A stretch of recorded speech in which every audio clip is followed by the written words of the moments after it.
Next topic is molality. Molality. Molality is given by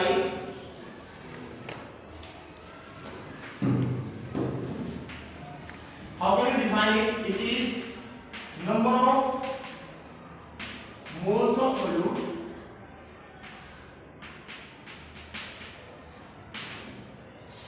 per kilogram of solvent. Number of moles of solute पर kilogram of solvent. इसका मतलब है कि आपको बताना होगा कि 1 kg सॉल्वेंट में सोल्यूट के कितने मोल डिसॉल्व किए गए हैं, उसको बोलते हैं मोलैरिटी। तो मोलैरिटी फाइंड करनी है तो आपके लिए फॉर्मूला है molarity is number of moles of solute by mass of solvent, और ये मास होना चाहिए केजी। तो इसका यूनिट क्या होगा?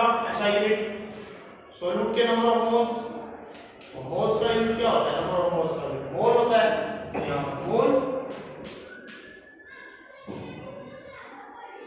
मास ऑफ सॉल्वेंट ये होता है केजी में, तो इसका यूनिट हो गया मोल पर केजी। और इसको आप लिख सकते हैं मोलर, स्मॉल एम से डिनोट करते हैं इसको मोलर में। This is molar. If mass of solvent is in gram, अगर सॉल्वेंट का मास ग्राम में हो तब क्या करेंगे?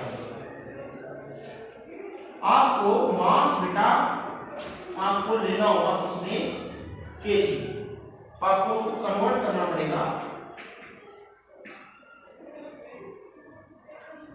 If mass of solvent is in gram, gram में ले लिया मास, ग्राम में गिवन है आपको सॉल्वेंट का मास, तो आपको क्या करना होगा? इसको किलोग्राम में कन्वर्ट करना पड़ेगा। इसके लिए आपको क्या करना पड़ेगा? इसको 1000 से डिवाइड करना, और जो 1000 से डिवाइड करेंगे तो 1000 ऊपर चला जाएगा मल्टीप्लाई में, और इस तरह से फॉर्मूला बनेगा आपका number of moles of solute divide by mass of solvent in gram into 1000।